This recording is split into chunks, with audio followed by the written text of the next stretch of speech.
CIOs, right? You said that Sure. they don't use telehealth, or they often don't see telehealth as essential. I think it kind of goes back to what you're saying about problems being local versus remote. Is that what you were getting at, or is there something else that you? Yeah, no, I think, well, if you look at the class report, Uh-huh. they basically Yeah. confirm that the C-suite does not, they just don't Right. care about telehealth right now.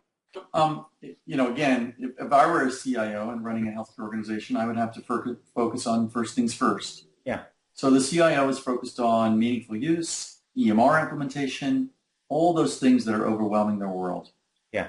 Imagine somebody comes to you and says, you know what, I want resources because I think we should be doing a remote care new business as opposed to old business, Uh-huh. Yeah. right? Mm-hmm. And oh, by the way, I need this from you in terms of resources, in terms of interface, interoperability, blah, blah, blah, for my application Mm-hmm. to stand this up clinically so that Right. it makes sense for me as a clinician to participate.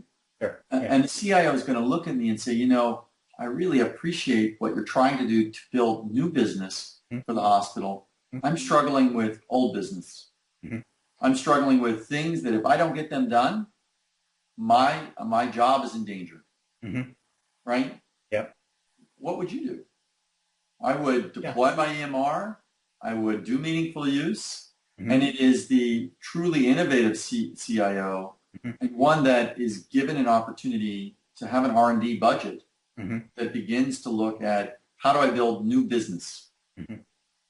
right? And whether you call it referral or telehealth or whatever, Mm-hmm. that's a different place than most CIOs are in today. Mm-hmm. If you look at most industries, by the way, so, when I look at a stock, for instance, I was advised that you want to look at the R&D budget, the research and development budget for the company. Mm-hmm. What are they doing moving forward to invest in their future? Mm-hmm. If you look at the hospital economy, as a business, Mm-hmm. I don't see much in the way of investment in the future. I'm just struggling with the fires of today Mm-hmm. and don't really have time to think about that.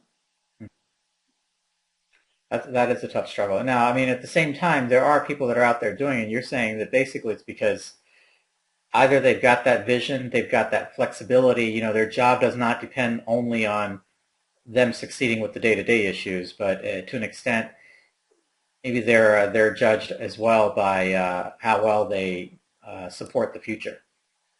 It's a culture of an organization. Yeah. An organization has to embrace that they must invest in their future. Yeah.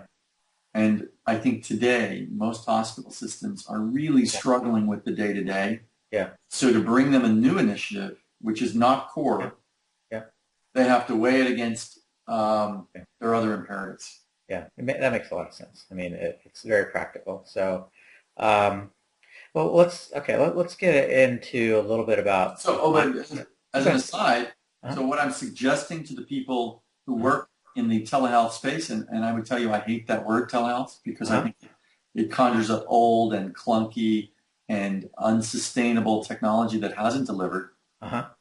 I prefer the word in the medical collaboration space. Uh-huh. For those people interested in using the tools of medical collaboration, I would just suggest to them that they think about how can I stand up medical collaboration in a way that people will care. Mm-hmm. Mm-hmm. So that triage through admissions, through follow-up, Mm-hmm. the same tools would apply to Mm-hmm. problems that are the day-to-day issues.